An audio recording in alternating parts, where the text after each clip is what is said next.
We're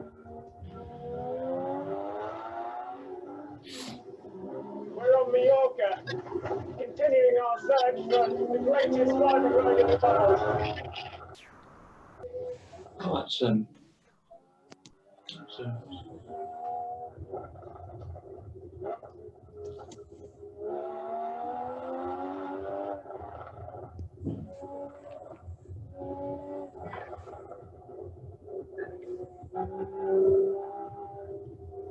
Is that live? 2 roads, and this is the first. It's just beautiful.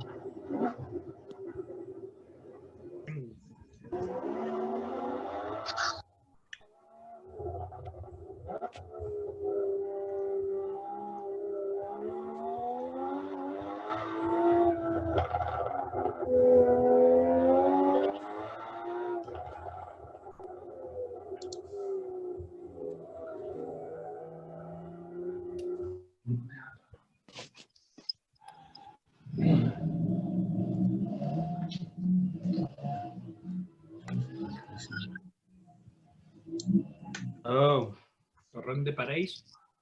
Torrente de Perez, indeed. I never forget. Hello, everyone.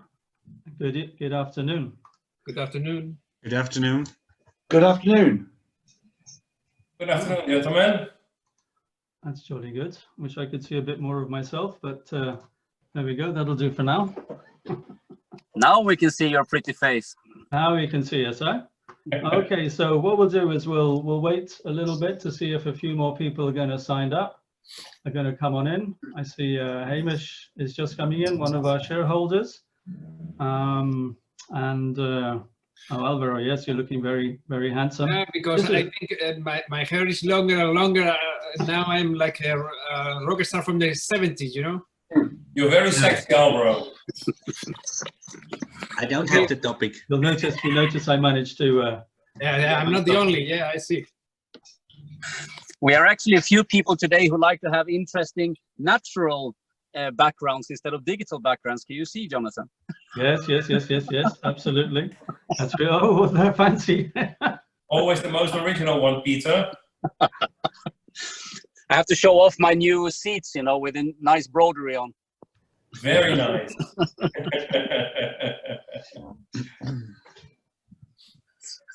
Okay, so I'm admitting everybody, Jonathan, so you can take care very of kind it. of you. Thanks very much. We'll just wait a few more minutes, I think, and we'll get underway. Hello, Pio, Stefan, Hamish, how are you doing? Yeah, hi there, guys. Put some more music on.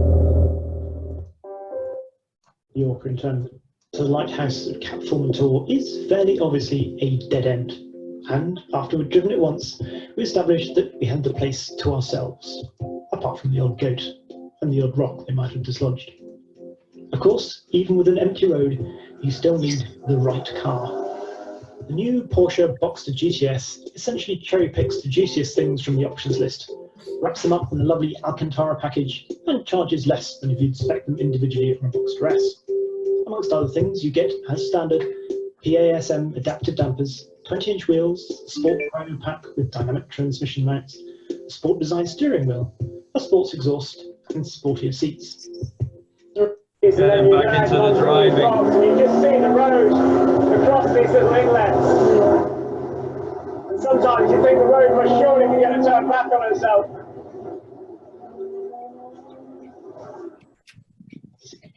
Beneath the lighthouse, there was another incentive for getting up at dawn to drive this road.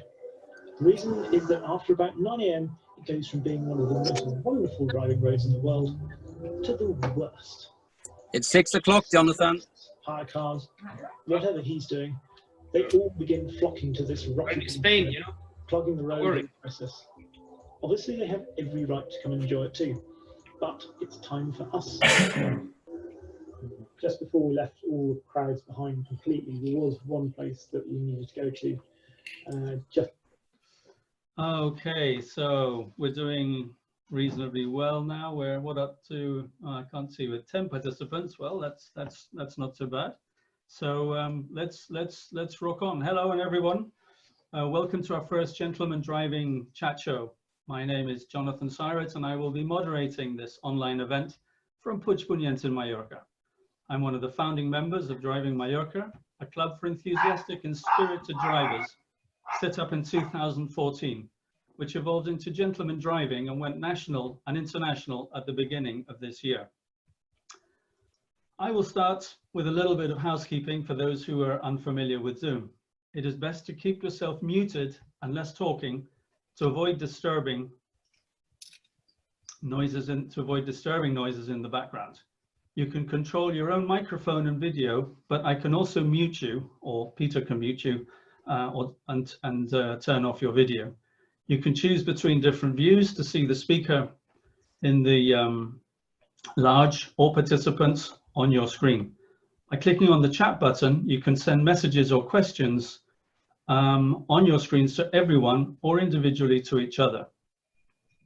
If you click on participants, there is a virtual raise a hand button if you want to intervene or ask a question. We will have a couple of questions later that you can vote on during the show via a poll. You will see the results of the poll once everyone has voted. I've set the polling to be anonymous as we would really like to have your honest feedback. So I don't see any raised hands at the moment. And so I just want you to know that this show is not about me, as I'm probably the least knowledgeable of our petrol-headed members to host it, although I did have the idea and I agreed to moderate it. So let's see how it goes. The show is really about our special guests and invited speakers and their stories and achievements. They are the ones I want to do the talking. The show will go on for about an hour, and we will have an open chat session at the end of it. So today, we're delighted to welcome Seb and Steve Perez from their car garage and hangar in Chesterfield, England, as our special guests. Stefan Gustafsson, who is a club ambassador based in Michas in Malaga. Tim Bakker is one of our sponsors. His company is Comfort Car Care, and he is also based in Malaga. Andreas Kreuzhaller is our mechanical expert. He is based in the Polígono Son Noguera, I should say, near Palma Airport in Mallorca. You will be welcome to ask any of them questions after their interventions. Please remember to raise your hand on the participants button. But firstly, let me pass you over to Peter Redrin, the president of Gentleman Driving, who is going to give you some updates on the club and membership, activities during the lockdown, and explain what is a club ambassador, a sponsor, and an expert. Thank you very much, Peter. Well, thank you very much, Jonathan. Thank you for having me here, and it's a pleasure always to be on the show. There was actually quite a lot of questions here. I think you have to remind me because my memory is not that good. Yeah, I mean, the club is developing in a very interesting way, I think. After we decided over Christmas to open up the club for an international membership crowd, it's become a big buzz around the club and on our Facebook group, and now also in our platform. And then this chat show every Monday is, of course, one of the things we are trying to entertain our members with during this lockdown period. Of course, we are all eager and dying to get out on the roads again and to have our meetups and our weekend drives and track days and closed road rallies and all the stuff we do every month in all the countries. But for now, we are trying to expand what we are doing online to bring some joy and happiness to the membership crowd. And I think this is a very good initiative from you, Jonathan. Thank you very much for that.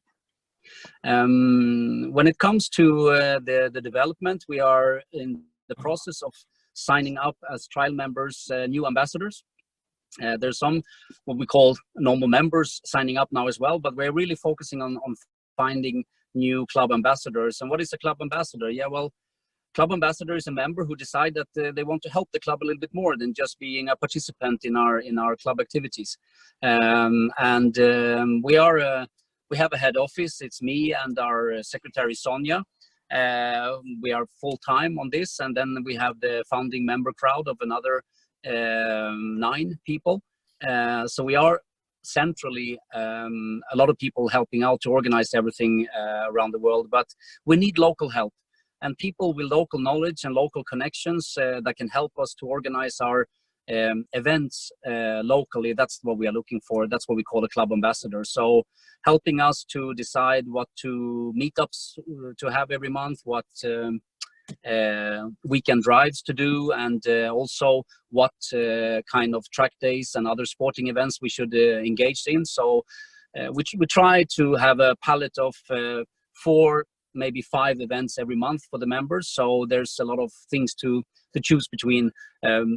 Surely most members will not be on all events, but if we have 3, 4, 5 events per month, then we hope that every member will be able to join at least 1 or 2 or 3 of them. So the club ambassadors is something we're looking for, and quite many of the people you find in the platform now are actually club ambassadors now. So that's kind of the people we are talking to, and we are making people sign up in the platform and start to explain what it is to be a club ambassador. And next week we are going to start to plan all our events in all the countries. So I haven't counted recently the last 2 days, but I think we are 12 or 14 countries represented with more than 1 club ambassador in each. So that's really starting to look like something now.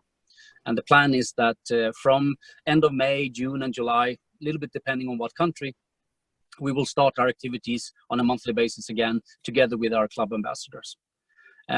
Apart from club ambassadors, we have something called sponsors, which is company owners who want to be members, but they also would like to have the opportunity to market their products or services to our members.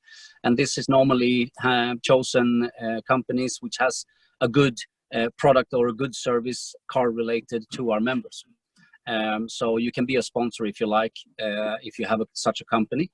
It's a little bit more expensive every year to be a sponsor than a member, of course. But on the other hand, most of our sponsors are very happy because it costs around 500 euros per year to be a sponsor, and you don't need to get many clients per year to feel that that was a good investment as a company owner. And we will send an invoice for your bookkeeping as well. So that's kind of a little bit of a no-brainer if you have a company you like to use the member club as a platform for your marketing. You asked about something else, Jonathan. Was it our experts? No, that was it really. I think that was it. You've just about covered it. So okay, very good. My memory wasn't so bad after all then. No, not at all, not at all. Absolutely on the spot. Fantastic. So,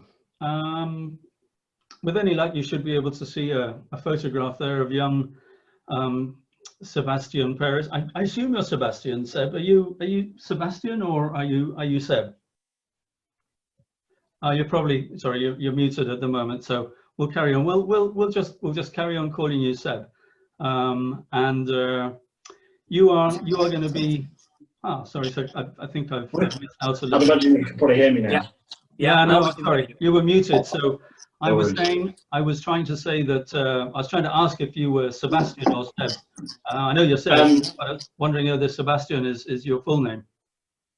My full name is Sebastian, but I sort of go to Seb just to make that a bit easier. Yeah.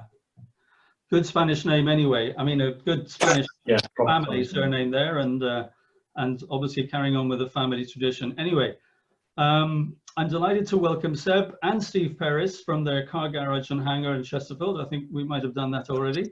Seb is the winner of this year's 16th Rally Classico Isla Mallorca with Gary McElhinney in their Porsche 911 Carrera GS RS. So congratulations to you, Seb. Thank you very much. In 2008, Seb contested the Porsche Carrera Cup GB in a 2-car Amigos back team.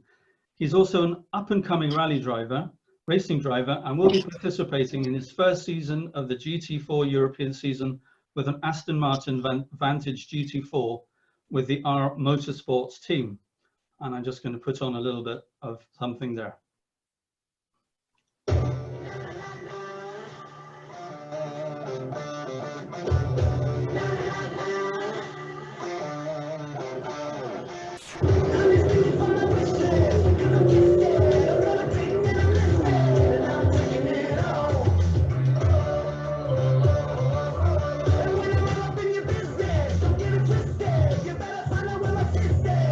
Take it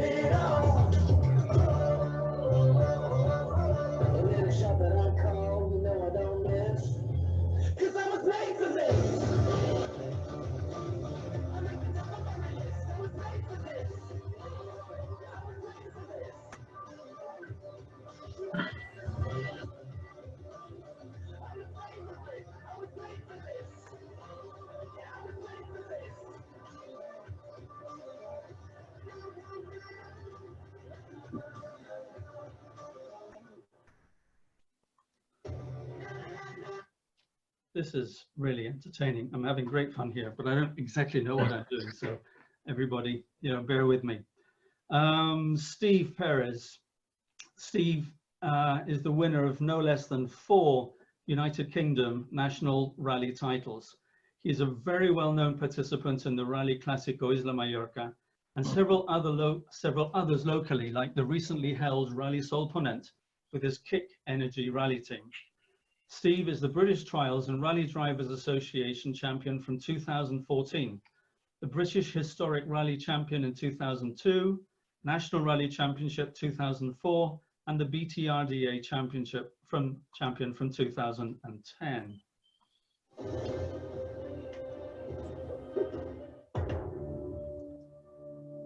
Huh. Didn't happen before. No. Thanks.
So Steve's many cars include the 2007 Ford Focus WRC ex Marcus Gronholm, a 1974.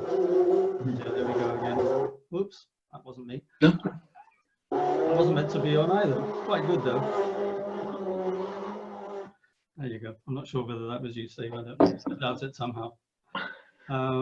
Anyway, to carry on. If I can find myself again. Yeah, 1974 Lancia Stratos, which we're very pleased to see on the roads of Mallorca quite a lot.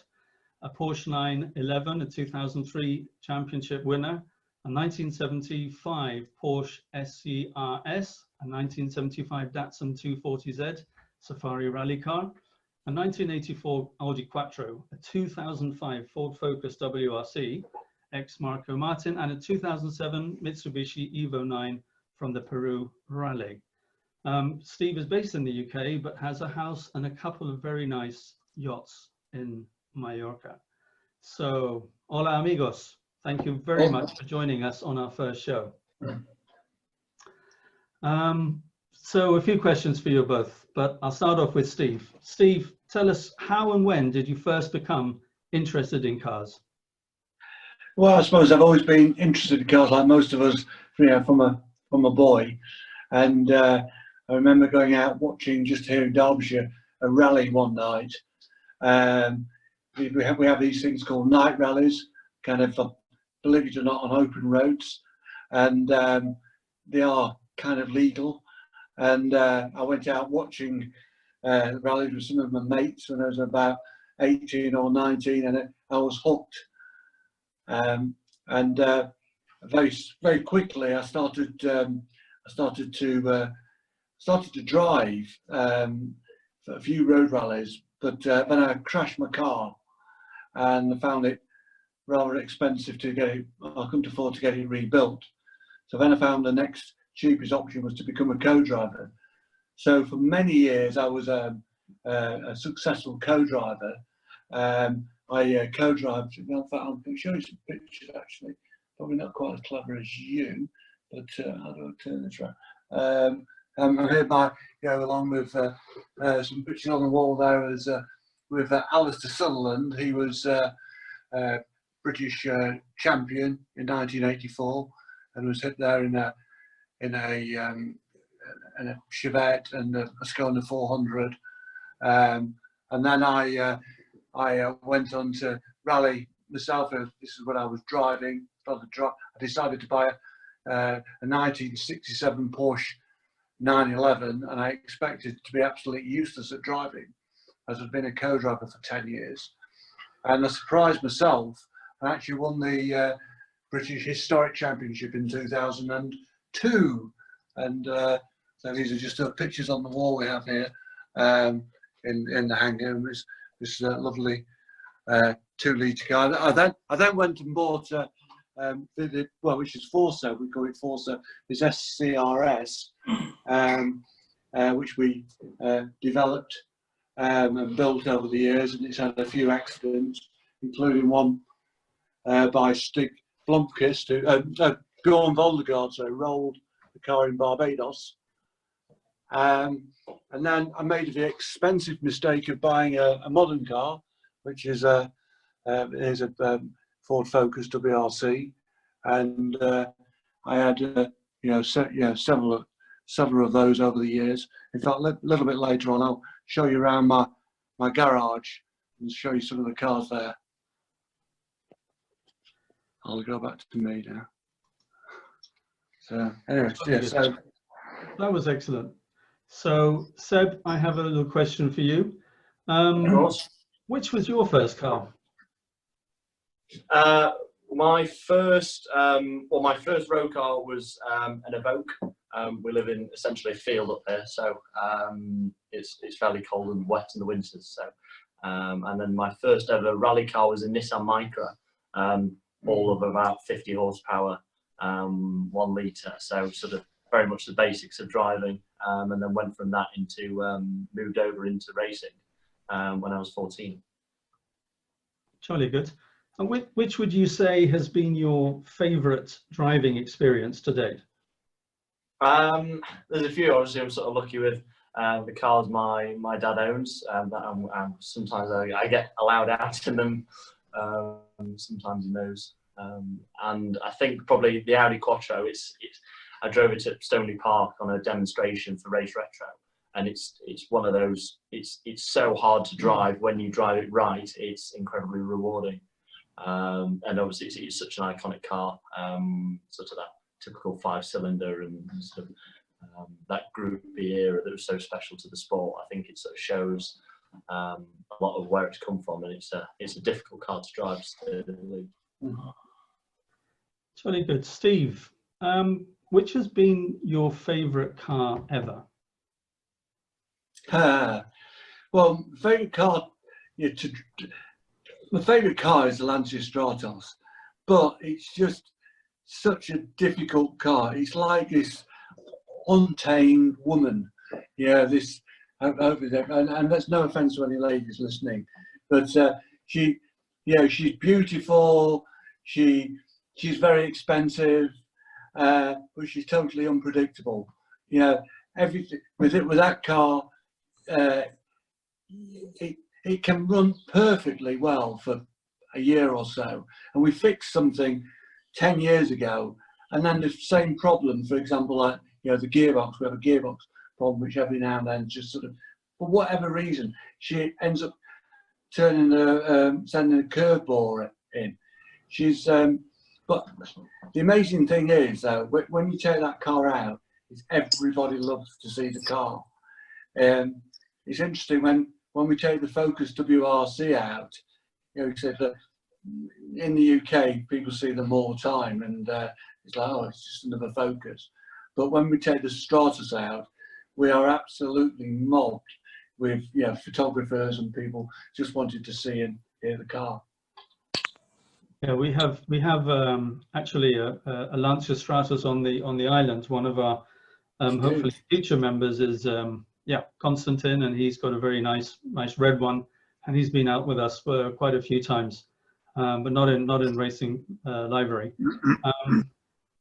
And Seb, now that you've driven so many different places, can I ask you how old you are? 20.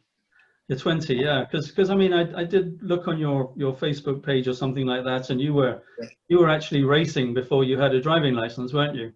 I was, exactly. So in the UK, you're allowed to obtain a junior license, so we can race on any sort of certified national championship for 14 to 16-year-olds, and it's the same with rallying, but single venue, so we don't have any road sections in between.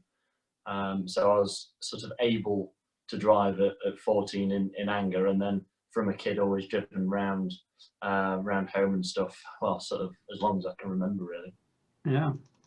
So, Steve, do you want to tell us about any serious accidents or narrow misses that you've had that you don't mind telling us about? Yeah, unfortunately, I've had one or two accidents.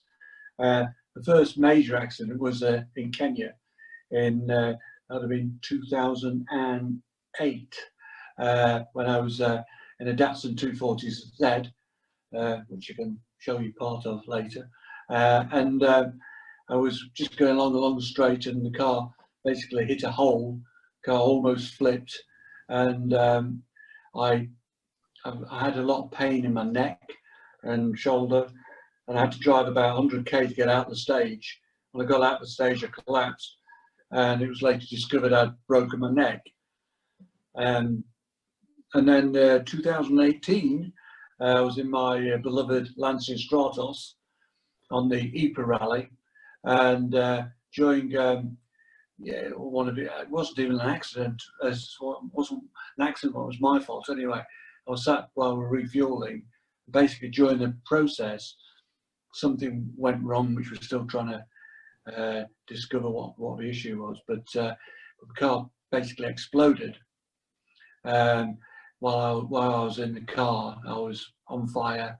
I was fortunately rescued by some of the spectators. Actually, they managed to put me out. I was then airlifted to Ghent Hospital, and I was in an induced coma for 3 weeks.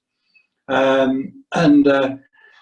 were all reading and seeing a lot about ventilators at the moment. And I was very unfortunate to being on a ventilator for nearly 3 weeks.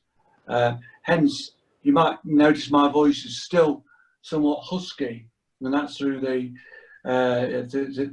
actual tubes going down into your throat. It causes some problems to my vocal cords. That's sort of a major lasting injury I have. But yeah, I was very, very, very lucky to survive. But actually, it makes you realise what an amazing job these people, these nurses and health professionals do particularly in intensive care, because you need absolutely everything doing for you. And they saved my life, and I left those people, and I feel very ashamed. I can't remember many of the names now, but they left me, went out of my life, and went on to save other people's lives. So cheers to those people. Cheers indeed. Well, we hopefully sharing some of that later on. I mean, that's what we do in our weekly meetings. There's a photograph of our weekly meetings behind my head. That's where we normally gather when we can, and where we will be gathering again when we can at the boathouse on the Paseo Maritimo. Great place on Wednesday evenings after about 6 o'clock. Steve, you describe yourself as a professional rally driver. So how do you mix rallying and business? I'm a professional who rally drives. Sadly, I'm not paid to do it. Although I do think that motorsport is a great medium for promoting someone's business. We've demonstrated over the years that motorsport really does work. We reach out to millions of people. Some of the rallies I've rallied throughout the world, really, far out places. Obviously, I've mentioned Kenya, but also Peru, which you mentioned earlier.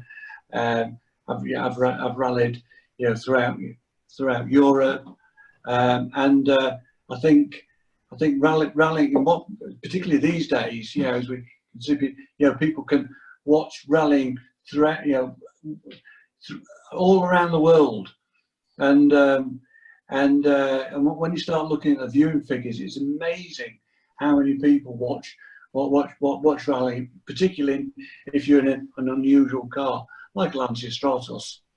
Yeah, absolutely. So Seb, what technology do you think the future is going to bring to racing cars or rally cars? There's sort of a lot of debate about electric cars. I know they sort of thought about it for rallycross and potentially bringing it over to well, they have in a sense in Formula One with the hybrid technology. I think with rallying, the whole hybrid technology is going to start coming in. I think the technology sort of coming through will be very interesting as a driver's perspective as well, and how we'll have to adapt to that in terms of how the car will behave in certain situations, and whether it affects the handling perspective massively as well. So it's definitely going to be very interesting of what comes in the coming years. But yeah, it'll be interesting to say at least. What about you, Steve? What do you think about modern cars and where technology is taking us? I think after this recent coronavirus, I think motorsport needs to take a long, hard look at itself, because I think costs have escalated out of control. They are theoretically controlled, but you look at the amount of money we spend on tyres, even at a level Seb's doing in racing, it's going to be more difficult. You have to bring in sponsors. We're going to go for a very barren period, and during this period, I think we really need to look at costs. So I'd like to think the powers that be in the FIA and MSA, and they will look at that to make motorsport more accessible. Yeah.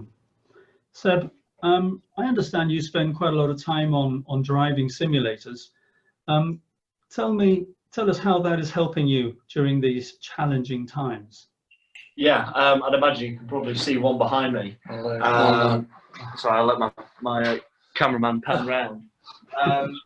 So this is where I spend a lot of my time at the moment. Obviously, there's not much real racing to be done, so I end up on this quite a lot. So it's great because obviously this year I should have been racing all abroad on European tracks in an Aston Martin GT4. So on this I have a Aston Martin GT4 model, so I can therefore learn all the tracks and everything that I'm coming to. But also I'm doing charity races and stuff with friends and also professional eSport drivers in sort of race for NHS, our National Health Service, and donating within that to try and generate some funds as well. So it's definitely got a dual purpose. I'm very glad I bought it before lockdown because it's definitely keeping me entertained at the moment. But it's got a manual shifter on this one as well, so it has got Dirt 4 and some of the WRC games as well. So if I get fed up with going around in circles, I can do some skids as well. So I know that quite a few of our members are looking into buying such contraptions, Yeah. and we've seen that they're rather expensive. It's quite an expensive hobby. Yeah. What other hobbies do you enjoy? Anything with four wheels or an engine, generally. Obviously, like you mentioned earlier, we have a house in New York as well, so we spend a lot of time there on boats and sort of water skiing and being in the water as well. So try and get away from the sport a little bit as well. But anything with an engine generally. Yeah, absolutely. Steve, what other hobbies have you got? I'm sure you've got several. I mean, I know you've got a couple of boats. We'll do a flip now. Now I stood up. Other hobbies. Well, the boat, I suppose. Yeah, I guess have a boat. We do quite a lot of cycling, especially in Mallorca and there. Oh yeah, helicopter. In fact, actually, I'll show you. This is actually what we used to be the hangar. Well, this is a hangar, and I used to at one time keep my helicopter on here, but now we've solely filled with cars. Excellent, absolutely excellent. Yeah, so a reasonable compromise. In fact, if you'd like, I can show you around a few of the cars if you. Yeah, please do. Please go ahead.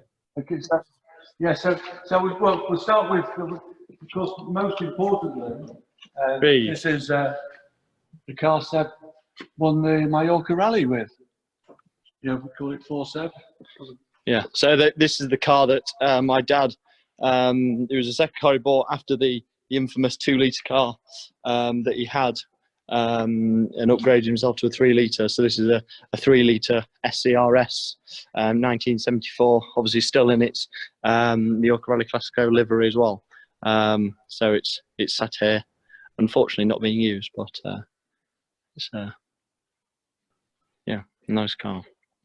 Nice car indeed. Mm. Actually, talking about rallies, I was talking to a race officer at the Rally Solponent, and they were telling me that they're really struggling to bring in younger people into the rallies.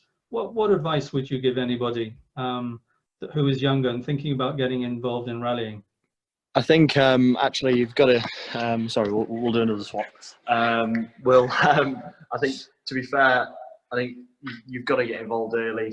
I think most motorsport clubs, including Mallorca, have great ways of sort of introducing young drivers into the sport.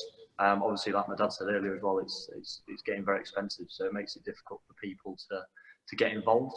But hopefully that can be changed, and it can sort of get it can sort of get better. But get in a go-kart, sort of get a feel for it, and if you're able to get in or rent something even, and just sort of dip your toe in the water without making too much commitment, and if you enjoy it and want to proceed it further, then you have nothing tied up, I suppose.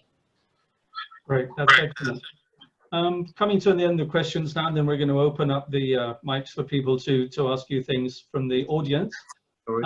But is there a film or a series or a website that you could recommend that you think is particularly good for these times? Probably my favourite motorsport films, quite recently, Le Mans '66, sort of shows a lot about the history of the sport as well, and sort of where everything has come from to where we are now, and sort of a lot of what goes through in a driving perspective. Yes, some of it is sort of made for a film side of it. I think one of the other best things is on Netflix. It's called Formula One Drive to Survive, and it's a really good. Well, there's 2 seasons actually, which shows a lot of sort of the ins and outs, sort of the highs and the lows of the sport, a lot of the stress as well that goes with it. Gentlemen drivers as well. And yeah, of course, gentlemen drivers. If anybody's seen that one. Yeah, well, we hope to make it. We hope to make it something very interesting. Steve, how many times have you participated in the Rally Classico Isla Mallorca? I think it's about 8 times. The first time, well, I certainly did it in the Porsche before Seb, and I've done it in several times in the Stratos, and I've also done 1 or 2 other roads. Done Sol de Ponent. We've all done the Deja Vu. Yeah, in the car behind you as well. In the car behind, this one, which is the Ford Focus WRC. This car actually won Catalonia Rally in 2005, and I didn't manage to win. Unfortunately, didn't manage to win Sampet. But I'd like to take this car back, but we were close second anyway. Yeah. Why don't you just show us around a few more of the cars here and give a bit of an explanation about them before we open to the questions? Yeah, of course. This is Lancia Stratus. This isn't the rally version. This is probably similar to the one you have on the island, which is a very special car. I was originally going to turn this car into a rally car, but when I got it back, I just decided it was just so beautiful, we just couldn't. So I ended up buying another one. We've got a 1965 911 here. Very very standard, very original, never been resprayed. It's still got a few chip marks in it. Let's squeeze in there. Here we've got, not particular order, here's Seb's original. This is a Ginetta GT. It's a Ginetta G40, so this was my first race car. We'll go in sort of chronological order. The car on the right is the Nissan Micra that I mentioned earlier, the one that was my first ever rally car, all 50 horsepower of it, 1 litre, and is still actually a cracking little car. And then I moved into the racing world, into Ginettas, following the British touring cars, so a very high profile championship live on a national television program in the UK. So it was sort of a big step into sort of a high profile form of motorsport. But yeah, so that's my little collection in the corner. Yeah, here unfortunately a little bit stated.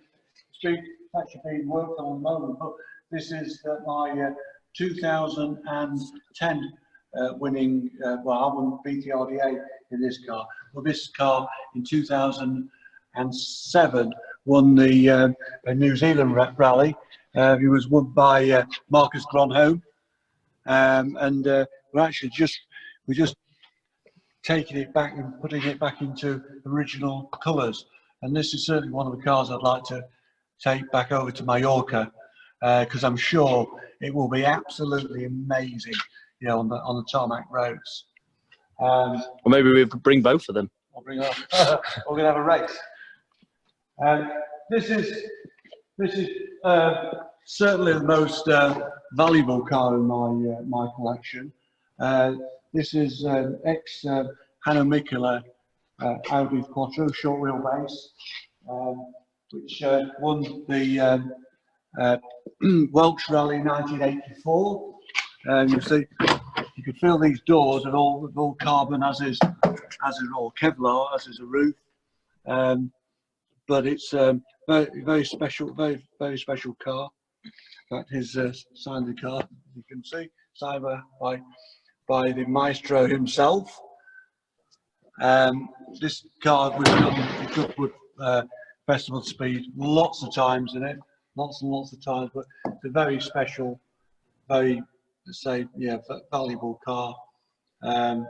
It's one of the reasons for that is because Audi bought most of the ex-works cars from David Sutton when he owned them, and this is one of the very few in private hands. And then, so lovely car. Yeah, I would love to take that to Mallorca. It'd be very difficult to drive.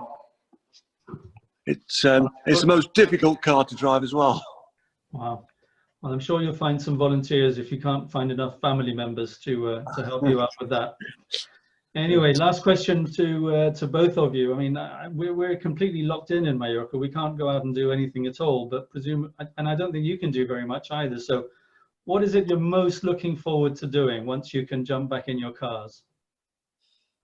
Well, I suppose we got, yeah, Seb's, it's very difficult for Seb not racing at the moment. I can imagine he wants to you know, get on the circuit, and I'm looking forward to seeing him winning. But yeah, I want to get out to Mallorca and do another rally. Excellent, jolly good. Well, that's fantastic. I'm going to unmute the everybody's microphone now, and if anybody would like to ask any, I think I'll mute Mr. Redrum. Yeah, that's him making all that noise. Yeah. So we don't have any actual questions in the chat, in the written chat.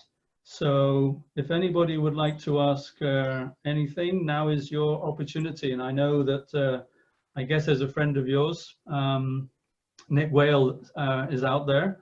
Maybe like to say hi.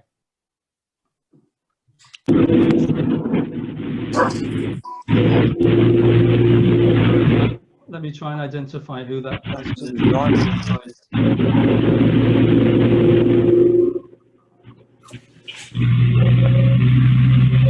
Around in a car, I suspect. Can't see who it is. Not Peter Redrin. Okay, he's muted. How about that? Okay, so no one else is making a lot of noise. Go ahead, ask any questions. No, I only want to comment that the electric cars, racing cars, I think the technology is not ready yet, because I was testing a Tesla racing car for circuits the last year, and was impossible to develop the car because it's so heavy. The batteries are, in a couple of laps the battery goes down, get hit, and I think it's impossible to race with those cars in circuits and also in rallies, maybe in uphills or whatever, but not in a complete rally. I think it's impossible nowadays. Do you think so? Yeah, I think the problem is as well, in terms of, particularly on a rally, is you need to sort out some of the safety issues in terms of fire. Obviously I'm a little bit nervous of fire, and there's already been 1 or 2 accidents. I know on Top Gear, Richard Hammond had quite a serious accident. We're going to have to sort that out. But the other thing is, if you want to go and watch a rally car, driving, it's not just, motorsport isn't just about the sight of it. It's the sound as well, isn't it? I think so. Although says me, I'm someone who's just ordered a Taycan, so I think it's also it's like Formula One, because the engine, the big engines, the V12 and V10 cars was amazing, and now are quite smooth, and the sound is important, I think. Yeah, I think it'll be interesting. I know obviously with Formula E, they've made them now that they can last the race, but before they obviously had to change the car halfway through, which is makes it interesting. But obviously you can't do that in a rally as such. But yeah, it'll be, if they can get the range with them, then if they can get the range and the safety aspects, then maybe we'll see a few out. But until then, okay. Excellent. Alvaro is one of the... I've got a quick question to Seb, if that's possible. Hi, Nick. I've got a quick question to Seb. Hi, Seb. Loving the beard. Got to tell you. Thank you. Yeah. Lockdown's got me.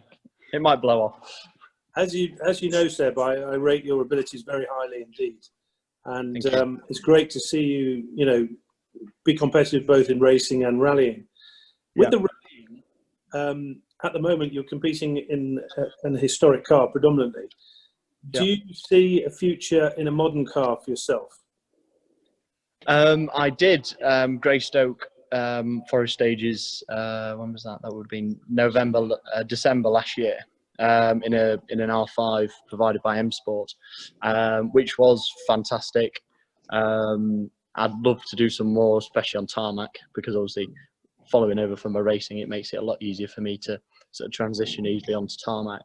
I'd like to do some more sort of modern events in modern cars, but I think at the moment obviously we can't. But I'd definitely like to do some more and sort of see how I get on. Fantastic. I think you do really well, Seb. Yeah, it'll be interesting to see for sure. Questions? Any more questions? Take advantage. Yes. Hi guys. Thanks for coming on to the show. I mean, fantastic. I've got a few questions regarding the Stratos. I love these cars. And you say you have one road car and one rally car. Can you explain the difference in engines or suspensions? I mean, what are the main differences between the two of them? Yeah, the cars is totally different. Well, other than obviously the body shell. Well, even the body shell has been strengthened. The car I drive on on rallies is a 24 valve car. Now, I don't think they ever made a road car with a 24. They didn't make a 24 valve road car, but that was allowed by the FIA for a number of years. So we're putting out about just over 300 horsepower, whereas the normal 12 valve car you'd be struggling to get more than about 220, 230. One of the problems with the Stratos is very heavy. the block's very heavy. It's got a cast block. I think had the car been developed any longer, then they would have lighter than that. The other big difference, of course, is the suspension. We use Riger dampers as opposed to the standard dampers. Things like the diff's different. We have a limited slip diff, the car. We also had a roll cage, and now theoretically, originally the cars had an integral roll cage, but we don't believe that actually did anything. I think it was one of the Italian sort of fiddles, a bit of exhaust pipe, which wouldn't really save. So we've added quite a lot of weight, to the car in that way. And then the other thing, they have a type of dog box, a fairly crude dog box in the Stratos, which was homologated, whereas on a road car it's a pure synchromesh box. In fact, the Stratos was one of the few cars which was homologated with anything like a dog box. It's similar, but it's very different. Of course, it's a lot louder than a rally car. Of course. Thank you. Very good. Is there any more questions for Seb or for Steve Perez? Seb, just a quick question. What simulator you like most these days when you're at home training? So I use one from Base Performance in Banbury. So they've built a simulator for me. It's sort of very similar to like a Fanatec, so sort of stuff you can buy on the internet as a sort of complete kit, but it has a different pedal box and sort of a slightly more uprated steering motor and a few things. So it's sort of a high-ender version of what you can sort of buy from, say, Fanatec or something, but it's still a computer inside that you can run iRacing or Assetto Corsa or anything like that. So it's sort of Okay, thank you. No problem. Okay, so what I'm going to say. I've got a quick question, if that's right, Jonathan. Go ahead. Sorry. Yeah, Steve, nice to see you. I think I saw you at last year's Irish Rally, or Classic Rally as it is nowadays, and you had your hands in plaster at the time. I think you're bandaged, I think, as a result of your accident. Have you completely recovered, and does that affect you moving forwards at all? That was the first question. The next question is, did the car survive? Because obviously it sounded pretty serious. I wondered if the car had survived. And my final question is, we all look back at Group B, including you guys, at Group B as being a golden era, and the cars were super powerful and the crowds were massive and uncontrolled. How do you look at modern rallying and in terms of pure performance? So are the cars up to the same speed maybe, but possibly not the same in terms of difficulty in driving them?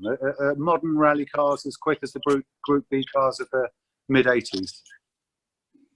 Well, first question, thank you for asking. But I'm pretty well recovered. So other than I've got a bit of a husky voice. Yeah, my hands are pretty good now. I can kind of do everything a little bit tight.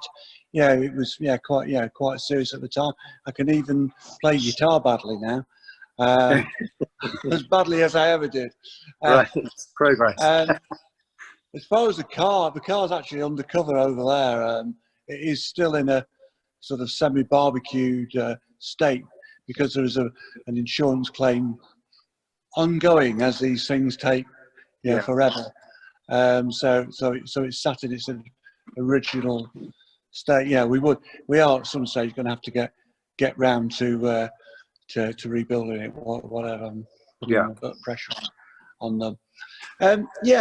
Modern cars this Quattro you see behind us, which is I think in period there was something like about 400 brake horsepower, massive amount of power, but just so difficult to drive. It was because the problem was with with the. Sorry, you got my bird. There you go. Yeah. The problem was with the quad, the engine is very far forward. So it just understeered like a pig. So there's your turbo for So this is a very large, somewhat crude turbo. So it just wants to. So you've got to actually, and you've got so much lag in the turbo because this was before anti-lag was developed or anything like that. You've actually got to put your power in before you hit the apex of the corner. So you just time it so the power comes in just at the apex. Now it is so difficult to drive this car, and and I give such credit to people like Michel Mouton and Hannah Mikula at the time to drive cars like this. Modern cars are easy to drive. The Focuses behind me are easy peasy, but they'll be a lot faster than driving A to B in a although it's had a lot more physical horsepower, because it takes a lot of the, I won't say a lot of the skill, but it's just a different technique driving the car. And that's probably one of the reasons the time is so close. You see world rallies now are won by a matter of seconds, where in this era it was minutes, and that's one of the big differences. I think essentially it's a 450 horsepower tractor, with how agricultural it is from when I drove it. Yeah. Thanks, guys. Thank you. Yeah. No problem. I think also the normal street cars today are easier to drive. We have a lot of power.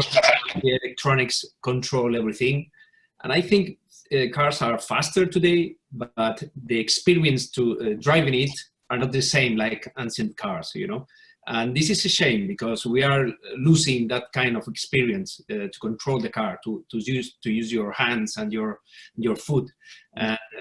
And now everything is easier but faster. And I don't know if I prefer the other. The always now is with paddle shift and the traction control, ABS. ABS in racing, I think it's a mistake, because I want to handle the braking, and I think we are losing the I don't know, the experience of driving on the limit.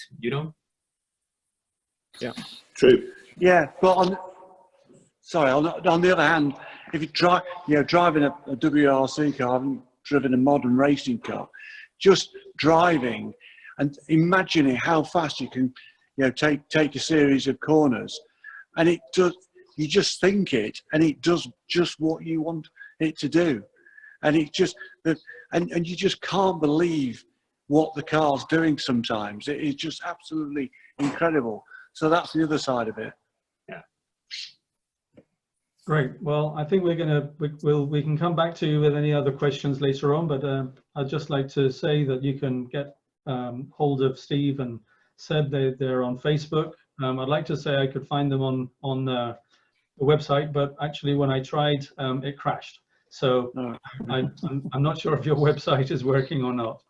Facebook or Twitter is usually best these days. StevePerez.co.uk, I think it was, but I couldn't get it to work. Maybe that was just my own internet. Anyway, I just want to introduce our ambassador for today, who's already been on, is Stefan Gustafsson, and he has a company called Kraken Racing based in Mijas in Malaga. He has many years experience as a track day driver and tuning with road sports cars as well as racing cars. He's one of our founding members. Stefan, can you give us a little bit of background about yourself and how you got into cars? Of course. Thank you very much for having me on the show. It's a great show, I have to say, so far. Well, yes, my passion for cars began when I was very little. My grandfather was racing stock cars in Sweden with big American V8s, and he became the Swedish champion one year. And of course, my father was also into rally, so it's nice to see another rally driver on the show as well. I've seen a lot of photos of crashed and bent Asconas in the woods. So yeah, and I think that's what's came into me as a small boy. I mean, my first car was a Lancia A112 Abarth, 70 horsepower, and I modified it as good as I could. Then I was pretty young. I think I was like 18 years old, but it was a fun car, and yeah. And then of course my first sort of supercar was the Ferrari 458 Italia, that we also tuned with some nice exhaust and some other stuff. And then also bought a Ferrari F12, which we have here behind me somewhere in the photo. I don't know how to do this. That one we stripped apart. We tuned the engine to 900 horsepower, straight pipe, titanium exhaust, all the tune on the ECU, of course. So I mean, it was a monster, incredible. And I mean, it's featured on quite a lot of different YouTube shows and videos and everything. So I still see it come up in the in the YouTube feed. We also tried, which was quite funny. We changed the complete suspension to airbags from a custom-made system from Bilstein. We took it to Barcelona to try it on the Montmeló. But I mean, the suspension, it exploded 4 or 5 times around the track, because the tubes from the compressor was supposed to be good and of very thick plastic tubes. But with the heat from the back, with the straight pipes, no cats, nothing, it just melted and they just popped. So, I mean, we tried to repair it on track, but in the end, I just switched back to original. And yeah, still got the suspension if someone wants it. No, but I mean, cars have always been around me. And I never really did any professional driving. I pursued a career in finance. And I sold my business about 3 years ago. So at the same time, more or less, we started to tune other cars as well with our small Kraken Racing workshop here in Mijas. And yeah, I mean, ECU tuning with computer nowadays is very simple. You connect the computer, you choose to download the original software, and we send it up to England, where the head office is. We have 15 engineers up there that modify all the files and try all the cars on the dyno, of course, and then send it back to me. I install it in the cars again, and jolly good. And yeah, I mean, that's what we have now. I've got also an Ariel Atom, which is our track day car. So we're doing some modification to that one as well. And it's also bringing back, you know, the feeling to the old days with analog cars. I mean, it's a steering wheel, 4 tires, and I mean, there's no servos, no servo steering, no servo brakes, nothing. It's just a dream to have on the track. So completely different from the Ferraris, where you have the paddle shifts and all the electrical aids that you use there. So yeah, I mean, that's my sort of history in cars, and yeah, just enjoy it. Excellent. So Stefan, just tell us a little bit about the sort of driving and the roads in your area that the members in your area are going to be able to enjoy. Yeah, absolutely. I mean, south of Spain, just next to Malaga is Mijas, Fuengirola. And I think all of you know the area. I mean, it's absolutely beautiful. You got the nice mountain roads. You got the scenic sea roads as well. I mean, there's plenty of small, quaint villages up in the mountains where we can go for rides and just pick some nice restaurant for a day trip. And then, of course, we want to do maybe a weekend tour a bit further off, maybe up to the north of Spain or over to Portugal to maybe, yeah, pick a few nice hotels, do our homework before so there's no surprises. Pick some nice points where we can go and have a look at different culture stuff. And of course, I mean, in this area, we have quite a lot of racetracks. And I think that's going to be a big part of the events we do. So as Peter, the president, already mentioned, I mean, we want to try and cater for all the members. Maybe not everybody wants to be on a track and trash their car. Some might just want to have a meetup on a cars and coffee like event, and we will of course organize that kind of events as well, which I think is quite interesting. So it's going to be plenty. Well, it's going to be mix track days, road trips up in the mountains, and gatherings. So yes. Excellent. Absolutely. So what racing tracks or circuits or important events do you have in your area?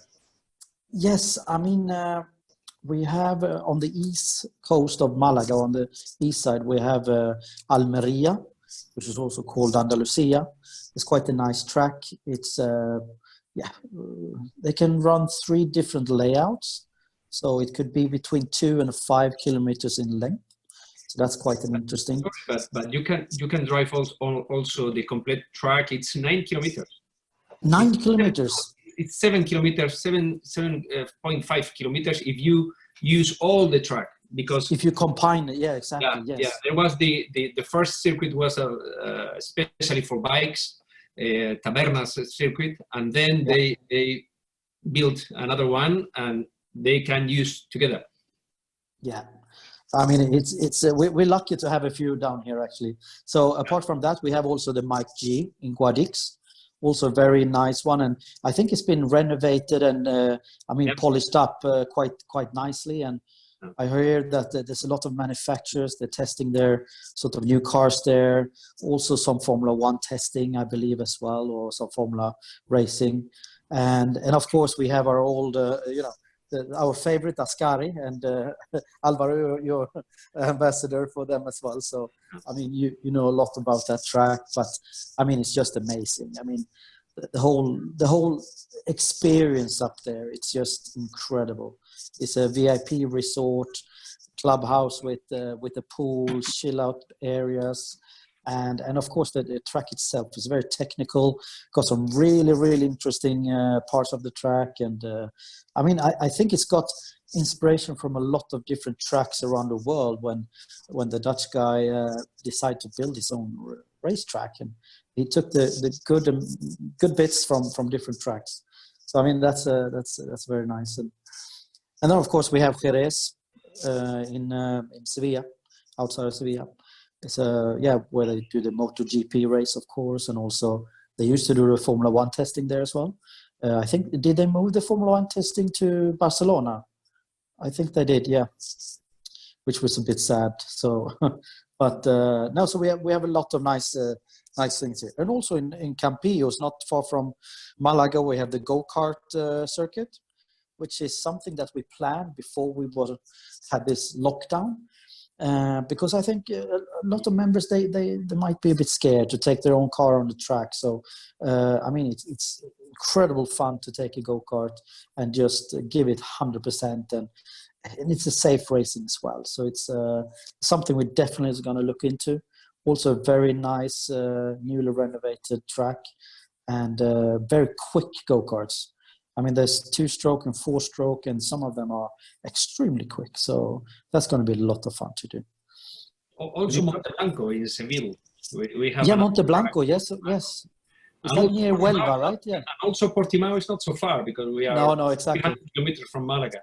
Around the Costa del Sol, we have 5-6 circuits, and maybe there are 2 or 3 that are building now, and to be built in the next, I don't know, maybe 1 year or whatever.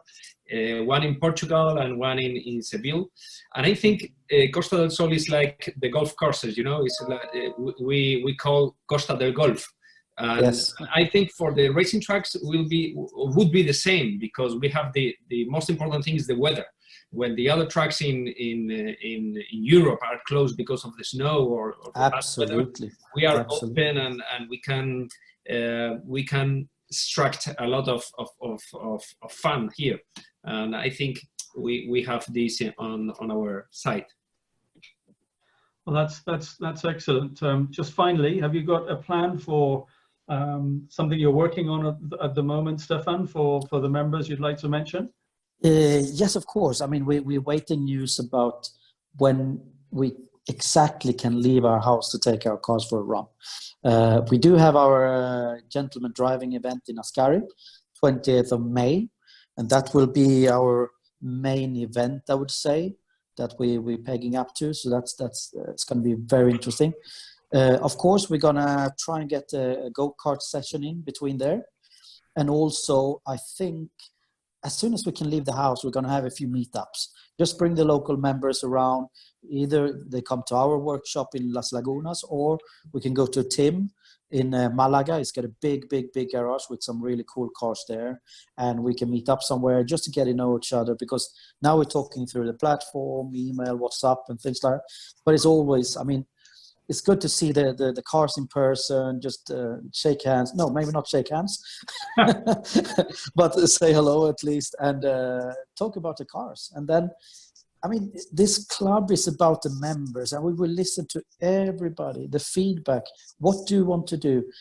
Because down here we have quite a lot of different types of members. We have the old gentlemen, you know, with the old classic cars, and then we have the younger ones that are a bit more track focused. But so we will do our best to cater for everybody. And if we can have one event every weekend, that would be really cool. Actually, I wouldn't mind that. Excellent. Well, that's absolutely super, Stefan. Just one last thing. Can you recommend a driving film, a series, or a website that you think is good for these? Yeah, I mean, as Seb said before, I mean, the Le Mans movie is really nice. I follow quite a lot of YouTubers in the automotive industry because they upload content almost every day. So you have the Shmi 150, who started 10 years just running around the streets in London, filming supercars. And now he's got an enormous fleet of cars. He's got the Senna, he's got the new Ford GT, he's got some nice Aston Martin, McLarens. And I mean, it's incredible to see and follow their journey. So Shmi 150, of course you have daily driven exotics, American guys, well, Canadians, but they do quite a lot of things in LA, where they buy supercars and tune them up and modifying them. So they're actually putting a twin turbo setup on the Ferrari F12, like I have here. I'm just waiting to see how crazy that build will be. And then the final one is also an American called Dan. He's got a channel called Normal Guy Supercar, and he's also passionate about Ferraris. So he started with a 430, now he's got a 458. But he's more into maintenance, do-it-yourself stuff. I mean, you can change the headers yourself in a small garage with normal tools. You can change the oil. You can do all the things that will cost thousands and thousands of dollars to do in the shop. You can do it at home. And he's a really cool guy. And yeah, I enjoy seeing the success of these channels. So for sure. Great. I suggest if anybody wants to ask a question, you just unmute yourself and go ahead and ask it, because that's probably an easier way than me unmuting everybody and getting a lot of strange sound as I got before. Anybody has any questions, you can also raise your hand, or just right at the moment, just unmute yourself and just butt in.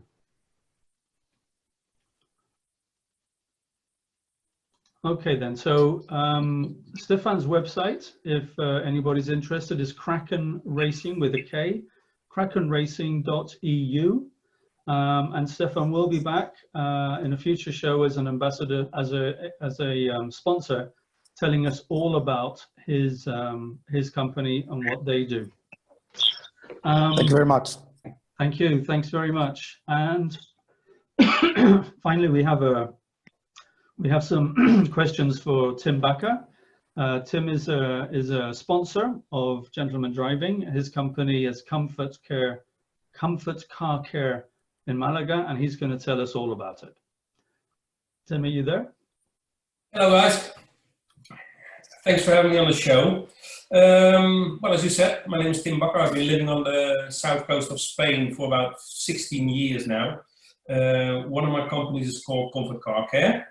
And with Comfort Car Care, the most important things that we do, amongst many other ones having to do with cars, is we have about 3,500 square meters of indoor secure parking. So we have a lot of foreigners, Dutch people like me, Belgium, people from the UK that have second houses over here, and they own cars over here, which they store with us. Most of them are a bit more exclusive cars because of the services and the securities that we offer. And another very important thing that we do is car detailing, and it's basically high-end car detailing. With Comfort Car Care, we are importers for Modesta glass coatings for Spain. So with that, we offer a great protection of cars, which basically repels water, dust, dirt, etc. And apart from that, it gives the cars a very, very high gloss. It's like a candy gloss. So they're well protected and look good. Of course, before we apply the products, we polish the cars, we prepare the cars, so we take away scratches and stuff like that. So that is what we do with Comfort Car Care. Apart from that, we have other packages as well, which are a bit more simple cleaning with other machines, with vapor, ozone disinfection, and stuff like that. We also prepare cars for car sales companies that they want to have in their showrooms. So we prepare the cars for them to have them on show. And that's the most important things that we do with Comfort Car Care. Tim, that's absolutely wonderful. Tim is also one of our founding members and a club ambassador. So just tell me quickly about yourself a little bit and your background with cars. Well, my background with cars started when I was very young. I was always busy looking cars, taking pictures, looking for the right car for my father to buy. My first car was an Alfa Romeo 1.7, 33. I had a lot of fun with that car, and from that car I went from that to a Peugeot XS and so on, and forward to V6s and V8s. So it always went up, which was nice. I owned a couple of printing companies in Holland before I came to Spain, so that's something completely different. But I sponsored a famous track in Holland, in Zandvoort. With my printing companies, I did some racing myself on the track over there as well. I've been racing at Spa-Francorchamps, I've been at the Nürburgring, so I always have been into cars and racing. Don't do a lot of racing lately because I've been too busy with my businesses over here, which I like a lot as well. So before I came to Spain, I sold the printing companies, and here we are doing Comfort Car Care and rally and business events that we organize as well. Yeah. So how long has your business been operating for? Comfort Car Care has been operating for 11 years now, and we started off with a 300 square meter workshop where we could park, I think, 15 to 20 cars, apart from the detailing area that we had. And nowadays we have 3,500 square meters in 5 large warehouses near the airport of Malaga. Mm-hmm. Okay. I'm just going to share a little video that you've very kindly sent us of some of the work that you're doing. Okay. Huh. Where is it? It's not actually there. It's not appearing on my screen, sorry. Let me try again. Well, you can hear it. I can see it, but for some reason it's not coming up on my screen. So I'm afraid we're going to have to abort that. It's just not transferring over as it should have done. That's no problem. There was just the video was just showing off a little bit of work that we do and how we prepare cars to perfection. That's our aim. Perfect. Okay. Well, that's really good, and I do apologize for that, Tim. No problem. No problem.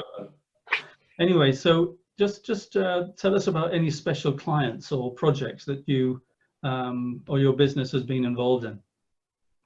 Well, we've been involved in quite some special projects. We've been preparing cars for shows like Villa d'Este in Italy, for example, where we had one of the winning cars, which was a Ferrari 250 Europa, that was completely restored in Belgium for a customer of ours, and we went to his house in Belgium to prepare the car. And after that, we went to Italy, to Villa d'Este, to maintain the car. That is one thing, and we've been involved in the preparation of, for example, the McLaren cars when they came to Spain. So for the first presentation of the MP4, we were asked to prepare all the cars here in Spain. We've been preparing Pagani's, basically the most important cars on the south coast of Spain. We've been dealing with, and that's also the kind of clients that we have. We go to their houses to prepare the cars, or we do it in our workshop, or we do it at the car dealerships. And we have many clients that only want us to touch their cars. So yeah, we've had quite some special cars going through our hands on many different locations, not only in Malaga in our workshop, but also on location, houses or outside of Spain as well. Yeah. So how is COVID-19 affecting your company, and what are you doing to prepare for when you can reopen? Well, of course it's affecting us because people just can't come. So we've got all the warehouses stored full of cars owned by clients that can't come to Spain. So we have less work on that side. On the other hand, we are offering packages to our clients for car detailing.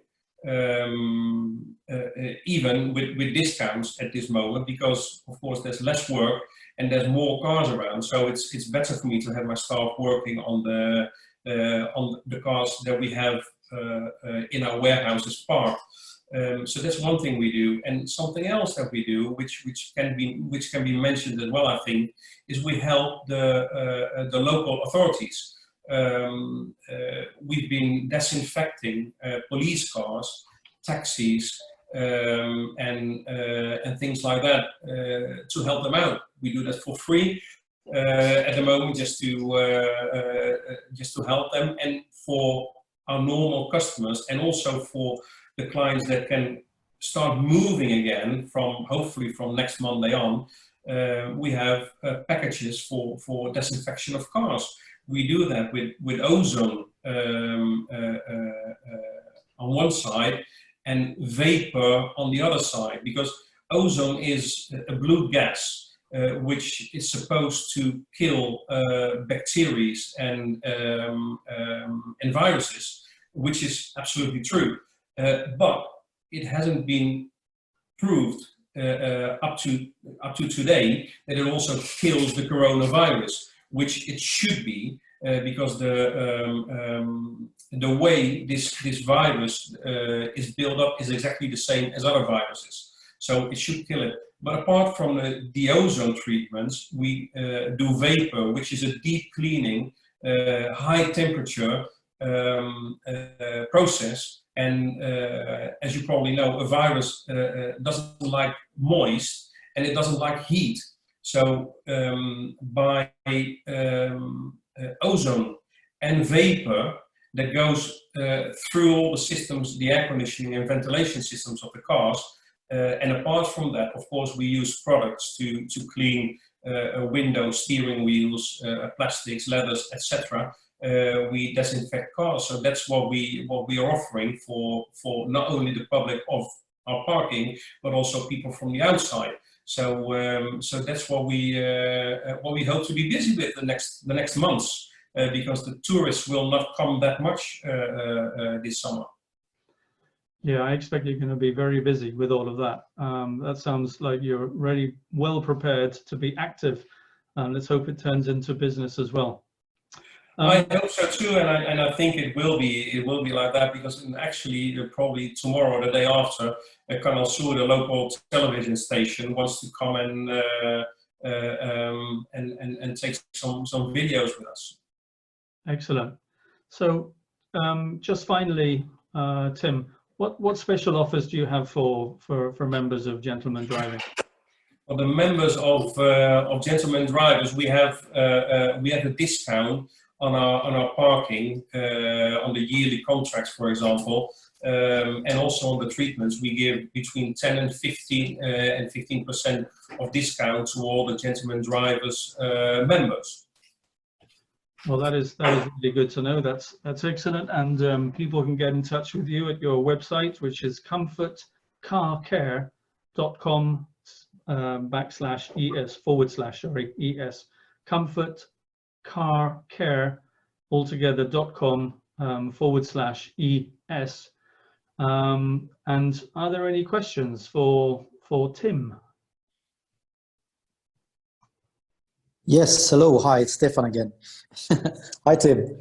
Hi, can you just describe in simple steps the Modesta treatment on this glass? Is that nanotechnology, or can you just describe it for me, please?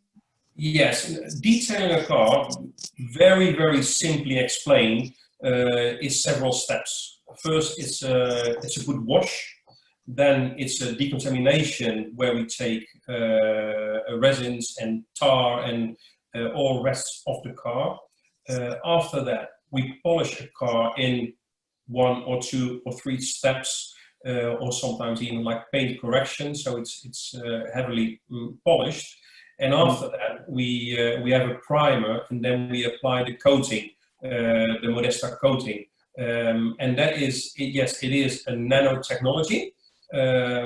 It's 9H or harder, which is very hard. So it's basically a clear coat over your clear coat. So it protects your car really well.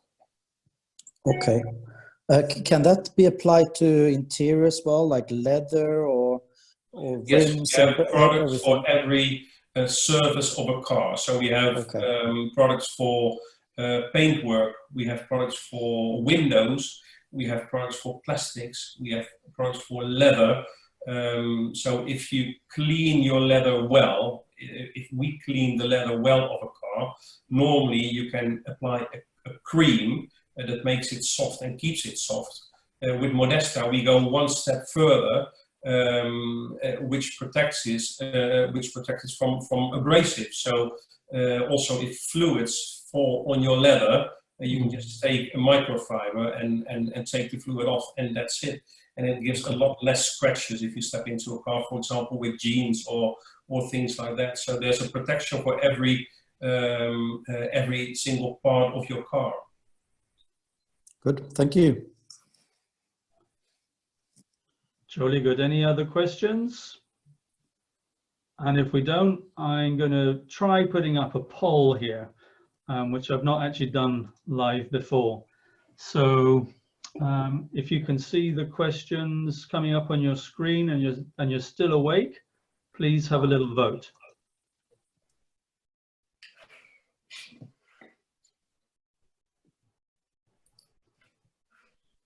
Yeah, we can see it, and